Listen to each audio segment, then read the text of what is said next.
புதிய பாடத்திட்டத்தின்படி முழுமையான கவரேஜ், 10 ஆண்டுகளின் கேள்வித்தாளின் தொகுப்பு தற்போது பரபரப்பான விற்பனையில். சுரா டெட் கைட் புதிய பதிப்பு அனைத்து புத்தக கடைகளிலும் கிடைக்கும். Also available at Amazon and Flipkart. வணக்கம். செய்திச் சுருக்கம். வைகையில் மிதந்த மனுக்கள், அரசு ஊழியர் திடீர் கைது. சிவகங்கை மாவட்டம் திருபுவனம் பகுதி கிராமங்களில் சில வாரங்களுக்கு முன்பு உங்களுடன் ஸ்டாலின் திட்ட முகாம்கள் நடந்தன. இதில் மக்கள் கொடுத்த பல மனுக்கள் திருபுவனம் வைகை ஆற்றில் மிதந்தன. இது தொடர்பான வீடியோ வெளியாகி தமிழகம் முழுவதும் பரபரப்பை ஏற்படுத்தியது. தாசில்தார் விஜயகுமார் திருபுவனம் போலீஸ் ஸ்டேஷனில் புகார் அளித்தார். 13 பட்டா மாறுதல் மனுக்கள் பெறப்பட்டு எனது பார்வைக்கு வந்தன. பின்னர் அந்த மனுக்கள் ஏற்கப்பட்டு நில அளவை பிரிவில் நிலுவையில் இருந்தன. அவற்றை யாரோ திருடி சென்று திருபுவனம் வைகை ஆற்றில் வீசிவிட்டனர் என்று கூறியிருந்தார். விவகாரம் பூதாகரமானதால் தாசில்தார் பணியிட மாற்றம் செய்யப்பட்டார். மனுக்களை பாதுகாக்க தவறிய சில ஊழியர்கள் மீதும் நடவடிக்கை பாய்ந்தது. இதற்கிடையே சிசிடிவி கேமரா பதிவுகளை ஆய்வு செய்த போலீசார் திருபுவனம் தாலுகா அலுவலக உதவி வரைவாளர் 42 வயது முத்துக்குமரன் என்பவரை இப்போது கைது செய்துள்ளனர். தொடர்ந்து விசாரணை நடக்கிறது. யூபி பெண்ணின் அக்கவுண்டில் ஏறிய கோவை பெண்ணின் உரிமை தொகை, இப்படியுமா பணம் போகுது? குடும்ப தலைவிகளுக்கு மாதந்தோறும் 1000 ரூபாய் வழங்கப்படும் என 2021 சட்டசபை தேர்தலின் போது திமுக தரப்பில் வாக்குறுதி அளிக்கப்பட்டது. அதன்படி 2023 செப்டம்பர் முதல் இத்திட்டம் நடைமுறைக்கு வந்தது. இத்திட்டத்தின் கீழ் தற்போது 1.20 கோடி மகளிர் பயன்பெற்று வருகின்றனர். மகளிர் உரிமை தொகை பெற கட்டுப்பாடுகள் விதிக்கப்பட்டதால் விண்ணப்பித்த பலரும் நிராகரிக்கப்பட்டனர். இதனால் பெண்கள் மத்தியில் அதிருப்தி அதிகரித்தது. அடுத்த ஆண்டு ஏப்ரல் மாதம் சட்டசபை தேர்தல் நடக்கவுள்ள நிலையில் அதிருப்தியில் உள்ள மகளிரை திருப்திப்படுத்த அரசு திட்டமிட்டுள்ளது. இதற்காக உங்களுடன் ஸ்டாலின் முகாம் மூலம் மகளிர் உரிமை தொகைக்கு விண்ணப்பங்கள் பெறப்பட்டு வருகின்றன. கோவை கிணத்துக்கடவு ஒன்றியத்தில் ஜூலை 25 உங்களுடன் ஸ்டாலின் முகாம் நடந்தது. கிணத்துக்கடவு கொண்டம்பட்டியைச் சேர்ந்த மகேஸ்வரி மகளிர் உரிமை தொகைக்கு விண்ணப்பித்திருந்தார். 2 ஆண்டுகளுக்கு முன்பே விண்ணப்பம் கொடுத்தும் இதுவரை பதில் இல்லை என்பதால் மீண்டும் விண்ணப்பித்தேன் என மகேஸ்வரி கூறினார். விண்ணப்பம் ஏற்றுக்கொள்ளப்பட்டாலோ அல்லது நிராகரிக்கப்பட்டாலோ பதிவு செய்யப்பட்ட செல்போனுக்கு மெசேஜ் வரும். ஆனால் எந்த பதிலும் வரவில்லை என அவர் சொன்னது அதிகாரிகளுக்கு சந்தேகத்தை ஏற்படுத்தியது. அவரது மனுவை ஆய்வு செய்த அதிகாரிகள் 2 ஆண்டுகளாக மகேஸ்வரி வங்கிக் கணக்கிற்கு பணம் செலுத்தப்படுவதை கண்டறிந்தனர். இதையடுத்து உங்கள் வங்கிக் கணக்கிற்கு 2 ஆண்டுகளாக பணம் போடப்பட்டுள்ளது, நீங்க கணக்கு வைத்துள்ள வங்கியில் சென்று கேளுங்கள் என அதிகாரிகள் கூறியுள்ளனர். அதன்பின் கிணத்துக்கடவு பேங்க் ஆஃப் பரோடா வங்கியில் மகேஸ்வரி விசாரித்தார். ஆய்வு செய்த வங்கி ஊழியர்கள் உங்கள் ஆதார் எண்ணுடன் உத்தரப்பிரதேசத்தைச் சேர்ந்த சாந்தி தேவி என்பவரது வங்கிக் கணக்கு இணைக்கப்பட்டுள்ளது, அவரது வங்கிக் கணக்குக்கு மகளிர் உரிமை தொகை மாதந்தோறும் செல்வதாக தெரிவித்தனர். அதிர்ச்சி அடைந்த மகேஸ்வரி இந்த விவரங்களை குறிப்பிட்டு பொள்ளாச்சி சப் கலெக்டர் அலுவலகத்தில் மனு அளித்தார். அதில் 2 ஆண்டுகளாக வேறு ஒருவரின் வங்கிக் கணக்குக்கு சென்றுள்ள மகளிர் உரிமை தொகையை மீட்டு தன் வங்கிக் கணக்குக்கு மாற்ற வேண்டும் என குறிப்பிட்டுள்ளார்.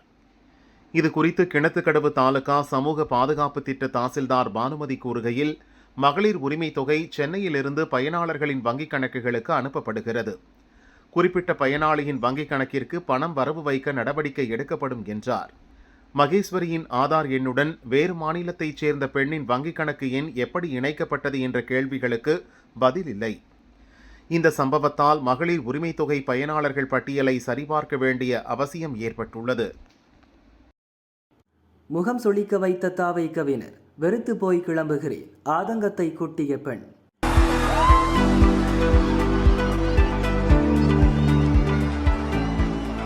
தலைவரை பார்க்கணும், எப்படியாவது பார்த்துடணுன்ட்டு இந்த குழந்தையோடய நாங்கள் நின்றுட்டு இருந்தோம். ஆனால் கடைசியில் எல்லாமே ஒரு ஏமாற்றமா இருக்கு. பசங்கள்லாம் ட்ரிங்க்ஸ் பண்ணிட்டு பொம்பளை பிள்ளைங்க மேலே இடிச்சு விழுந்து இன்னும் 4 பொம்பளை பிள்ளைங்களை காப்பாற்றிக்கிட்டு இந்த குழந்தைய இந்த இடத்துல காப்பாற்றி மூச்சு எனக்கு லோ பிபிங்கனால ரொம்ப கஷ்டப்பட்டு இந்த இடத்த விட்டு போயிட்டு ரொம்ப வெறுத்து போய் தான் போனேன். எனக்கு 2026 சட்டசபை தேர்தலை முன்னிட்டு தவிக தலைவர் விஜய் திருச்சியில் தொடங்கிய பிரச்சாரம் சொதப்பலில் முடிந்துள்ளது. திருச்சி, அரியலூர், பெரம்பலூர் செல்ல திட்டமிடப்பட்டிருந்த நிலையில் தொண்டர்களின் அலப்பறையால் பெரம்பலூர் செல்ல முடியவில்லை. நேராக சென்னை கிளம்பினார்.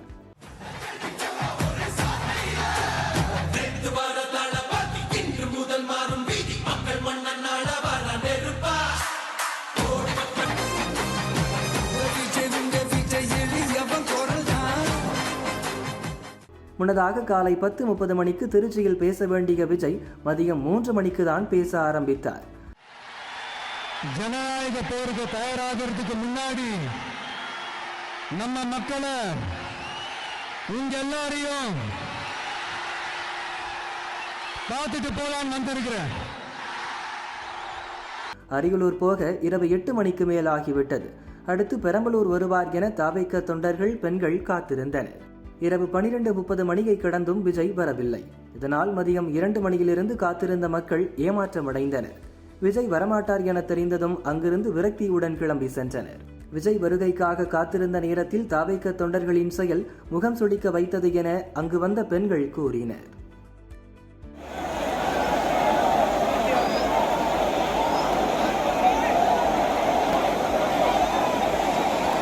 நான் பாத்தீங்கன்னா மதியம் 2:30 வந்தேன். 3 மணில இருந்து இந்த இடத்த விட்டு நவரல, சாப்பிடல, எதுவும் இல்ல. தலைவரை பார்க்கணும், எப்படியாவது பாத்துடணும்ட்டு இந்த குழந்தையோடய நாங்க நின்றுட்டு இருந்தோம். ஆனா கடைசியில எல்லாமே ஒரு ஏமாற்றமா இருக்கு. எப்படி சொல்றது, இங்க சில பேர்ல பசங்கெல்லாம் ட்ரிங்க்ஸ் பண்ணிட்டு பொம்பளை பிள்ளைங்க மேல இடிச்சு விழுந்து இன்னும் 4 பொம்பளை பிள்ளைங்களை காப்பாத்திக்கிட்டு இந்த குழந்தைய அந்த இடத்துல காப்பாத்தி எனக்கு லோ பிபிங்கனால ரொம்ப கஷ்டப்பட்டு இந்த இடத்த விட்டு போயிட்டேன். ரொம்ப வெறுத்து போய் தான் போனேன். எனக்கு அவரை பார்க்கணும்னு ரொம்ப ஆர்வத்தோட இருந்தேன். ஆனா ரொம்ப வெறுத்து போயிட்டேன். ஆனா அவரை வெறுக்கல, ஆனா இங்க இருந்தவங்களால அது ரொம்ப வெறுப்பான ஒரு மாற்றத்தை கொண்டுட்டு வந்துச்சு. கரெக்டான ஒரு கைடு இல்ல, கரெக்டா எதுவுமே ப்ராப்பரா இல்ல. குழந்தைங்களுக்கு தண்ணி கிடையாது, ஒண்ணும் கிடையாது. அவர் வரங்கிறது நல்ல விஷயம் தான். ஆனா எல்லாருமே சேர்ந்து ஒத்துமையா எல்லாத்துக்குமே பாதுகாப்பு கொடுத்துருந்தாங்கன்னா, இன்னமும் சொல்றேன், இங்க இருக்கவங்களாலதான் அவருக்கு கெட்ட பேர் வருது. தலைவருக்கு கெட்ட பேர் வரதுக்கு காரணமே இங்க இருக்கவங்க தான். தமிழக வெற்றி கழக தலைவர் தளபதியோட வருகைக்காக நாங்கள் காலையிலேருந்து மக்கள் பெரு ஆதரவோடு நின்றுருந்தோம். எதிர்பாராதமாக இந்த மாதிரி கேன்சர் ஆனதெல்லாம் எங்களுக்கு கொஞ்சம் வருத்தம் தான். இருந்தாலும் தலைவர் மீண்டும் ஒரு முறை எங்கள் தொகுதிக்கு வருவார்ன்ற நம்பிக்கையில் இந்த அறிவிப்பு வந்திருக்கனால இதை நாங்கள் கவலையோடு இருந்தாலும் ஏற்றுக்கிட்டு இனி வரும் காலங்களில் இந்த மாதிரி நடக்காமல் எங்கள் தலைவருக்கு முழு ஒத்துழைப்பு அரசிலிருந்து எதிர்பார்க்குறோம். பாதுகாப்பு, முறையான பாதுகாப்பு கொடுத்து எங்கள் பிரச்சாரத்தை நல்லபடியாக செய்கிறதுக்கு நாங்கள் தலைவர்கிட்ட நாங்கள் கோரிக்கையாக வைத்துக்கிறோம். வைத்தெரிச்சலா இருக்கு, எல்லாமே நாசமா போச்சு. விஜய் பயணத்தால் வினை. திருச்சியில் 2 அமைச்சர்கள் இருந்தும் எந்த வளர்ச்சியும் இல்லை என தாவேக்க தலைவர் விஜய் குற்றம் சாட்டியிருந்தார். இதற்கு பதிலளிக்கும் விதமாக திமுக ஆட்சியில் திருச்சி மாவட்டத்தில் செய்யப்பட்டுள்ள பணிகளை அமைச்சர் மகேஷ் பட்டியலிட்டார். அடுத்த மேக்சிமம் ஒரு 2 அமைச்சர்கள் எங்களால் என்னென்ன செய்ய முடியுமோ இந்த 4.5 வருஷம் 4.25 வருஷம் என்னென்ன செய்ய முடியும் அது மூலியமாக செஞ்சுருக்கோம். அக்கா எல்லாத்தையுமே செஞ்சுட்டோம் சொல்ல முடியும். இன்னும் அதிகம் செய்ய வேண்டும் என்று நாங்கள் ஆசைப்படுகின்றோம். அதனால் கண்டிப்பாக எங்களை பொறுத்த வரைக்கும் அனுபவம் வாய்ந்த ஒரு மூத்த அமைச்சர் இருக்கிறார். புதிய அமைச்சராக நான் இருந்தேன்னு சொன்னால் அனுபவத்தை பெற்றவனாக இன்றைக்கி அவரோடு இணைந்து திருச்சி மாவட்டத்துடைய வளர்ச்சியில் முழுமையாக எங்களுடைய பங்கை நாங்கள் செலுத்தி கொண்டிருக்கின்றோம். முழுமையாக அவருக்கு யாராச்சும் ஸ்பீச் இன்புட் கொடுத்தாலும் ஒவ்வொரு மாவட்டத்தில் இதெல்லாம் பண்ணியிருக்கிறாங்க, இதெல்லாம் பண்ணலை அப்படின்னு நீங்கள் சொன்னீங்கன்னா அது மக்களுக்கு தெரியாமல் ஒட்டுமொத்தமாக நீங்கள் எதுவுமே செய்யலை, எந்த பிரயோஜனமே இல்லை அப்படிங்கிறத கண்டிப்பாக அறிவு சார்ந்த மக்கள் அதிகம் இருக்கின்ற நம்ம திருச்சி மாவட்டத்தில் அதை ஏற்றுக்கொள்ள மாட்டார்கள். எதையும் பகுத்திருந்து பார்ப்பார்கள் என்ற நம்பிக்கை எங்களுக்கு இருக்கின்றது. இப்போ நேற்றையிலேருந்து நீங்கள் பார்த்துருப்பீங்க, விமான நிலையத்திலேருந்து வந்ததுலேருந்து நம்முடைய சென்ட்ரல் மீடியிலேருந்து எல்லாமே அந்த வந்த பசங்களாக இருந்தாலும் ஏன் நம்ம அனைத்தோடைய வரிப்பணத்தில் தான் ஒரு நாடு ஒரு நகரம் கட்டமைக்கப்படுகிறது.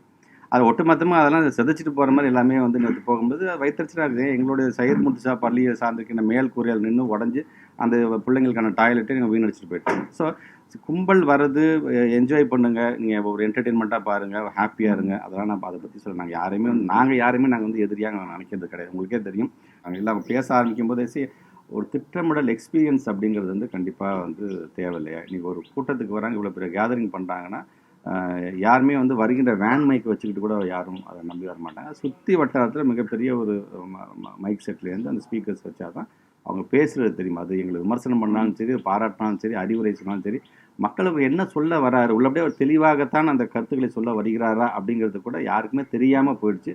ஸோ அது திட்டமிடலில் அவங்க ப்ராப்பராக இல்லை அப்படிங்கிறத அது காட்டுது. சென்னை டு திருச்சி பறந்த விஜய் விமானம் உலக சாதனை.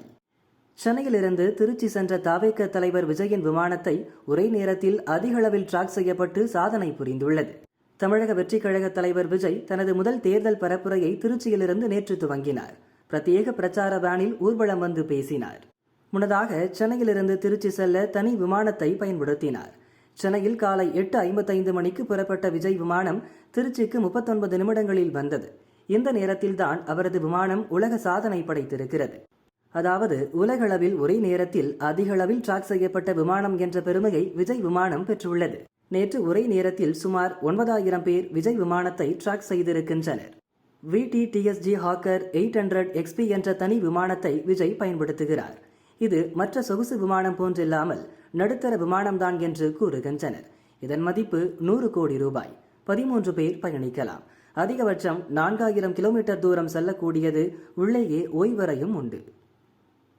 சீனாவை முடிக்க ட்ரம்ப் புது ரூட். களமிறங்கும் நேட்டோ நாடுகள். அமெரிக்கா கையில் யமகாதக திட்டம். ரஷ்யா உக்ரைன் போரை முடிவுக்கு கொண்டுவர சீனாவுக்கு 100% வரி விதிக்க வேண்டுமென்று நேட்டோ நாடுகளை அமெரிக்க அதிபர் ட்ரம்ப் வலியுறுத்தியிருப்பது பரபரப்பை ஏற்படுத்தியுள்ளது. அவரது அறிக்கை: ரஷ்யா மீது பெரிய தடைகளை விதிக்க அமெரிக்கா தயாராக உள்ளது. ஆனால் நேட்டோ அமைப்பின் அனைத்து நாடுகளும் இதை செய்ய வேண்டும். அதேபோல் ரஷ்யாவிடமிருந்து கச்சா எண்ணெய் வாங்குவதை நிறுத்தினால் மட்டுமே இது சாத்தியமாகும். வெற்றிக்கான நேட்டோவின் அர்ப்பணிப்பு 100%க்கு மிக குறைவாக உள்ளது. இன்னமும் சிலர் ரஷ்யாவிடம் கச்சா எண்ணெய் வாங்குவது அதிர்ச்சி அளிக்கிறது. இது ரஷ்யாவை கட்டுப்படுத்தும் சக்தியையும் பெரிதும் பலவீனப்படுத்துகிறது. நேட்டோ நாடுகள் குழுவாக இணைந்து ரஷ்யா உக்ரைன் மோதல் முடியும் வரை சீனா மீது 50 முதல் 100% வரை வரி விதிக்க வேண்டும். இது ரஷ்யாவுடனான சீனாவின் வலுவான பிடியை உடைக்க உதவும். போர் முடிவுக்கு வந்தபின் இந்த வரி விதிப்பு முழுமையாக திரும்ப பெற வேண்டும். சீனா மீது விதிக்கப்படும் இந்த கடுமையான வரி விதிப்பு கொடிய மற்றும் ஆபத்தான போரை முடிவுக்கு கொண்டு வருவதில் பெரிதும் உதவியாக இருக்கும் என ட்ரம்ப் கூறியிருந்தார். ட்ரம்ப் வெளியிட்ட இந்த அறிக்கை சர்வதேச அரசியலில் புதிய புயலை கிளப்பியுள்ளது. சீனா கோபத்தின் உச்சிக்கே போய்விட்டது. ட்ரம்புக்கு பதிலடி கொடுத்த சீன வெளியுறவு அமைச்சர் வாங் யீ கூறியது: போர் என்பது பிரச்சினைக்கு தீர்வல்ல. அதேபோல் தடைகள் விதிப்பது பிரச்சினையை இன்னும் சிக்கலாகத்தான் மாற்றும். சீனா எந்த போரிலும் பங்கேற்கவில்லை, போர் தொடர்பான சதிகளிலும் ஈடுபடவில்லை என்று கூறினார். அதாவது அமெரிக்காதான் தேவையின்றி போர்களில் தலையிடுகிறது என்று சீனா சாடியுள்ளது. குடியேறிகளே வெளியே போங்க. பிரிட்டனில் வெடித்த போராட்டம். லண்டனே குலுங்கியது. இந்தியர்கள் கதி என்ன?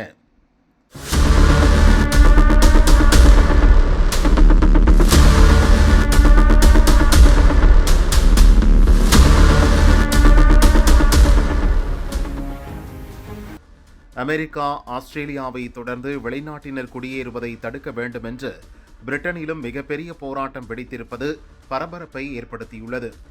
வலதுசாரிகள் ஒன்றிணைந்து தலைநகர் லண்டனில் நடத்திய ஊர்வலம் மொத்த நாட்டையும் அதிர வைத்துவிட்டது. தீவிர வலதுசாரி ஆதரவாளரான டாமி ராபின்சன் தலைமையில் இந்த போராட்டம் துவங்கியது. யுனைட் த கிங்டம் என்ற பெயரில் போராட்டத்தை டாமி முன்னெடுத்தார். ஊர்வலத்தில் பங்கேற்றவர்கள் பிரிட்டன் அரசை கண்டித்தும் பிரிட்டன் பிரதமர் கெய்ர் ஸ்டாமரை கண்டித்தும் கோஷம் போட்டனர். பிரிட்டனில் வெளிநாட்டினர் குடியேற அனுமதிக்கக்கூடாது. ஏற்கனவே குடியேறிய வெளிநாட்டினரை வெளியே அனுப்புங்கள் என்று முழங்கினர். பதாகைகளையும் கையில் வைத்திருந்தனர். ஒரே நேரத்தில் 1.5 லட்சம் வலதுசாரிகள் திரண்டனர். வலதுசாரிகள் இவ்வளவு பேர் ஒன்று திரண்டு போராடுவது பிரிட்டன் வரலாற்றில் இதுவே முதல் முறை.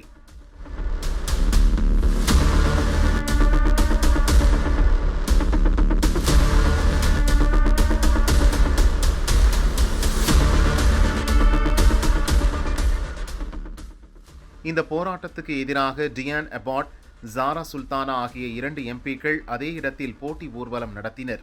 அதிலும் ஆயிரக்கணக்கானோர் பங்கேற்றனர். இரு தரப்பினரும் சில இடங்களில் மோதலில் ஈடுபட்டனர். இதனால் பயங்கர வன்முறை வெடித்தது. தடுக்க சென்ற போலீசுக்கும் அடி விழுந்தது. லண்டனில் உச்சக்கட்ட பதற்றம் தொற்றியது. முதல் கட்டமாக கலவரம் செய்த 25 பேர் கைது செய்யப்பட்டனர். பலரை போலீஸ் தேடுகிறது. பிரிட்டனில் இந்தியர்களும் கணிசமாக குடியேறி இருக்கின்றனர்.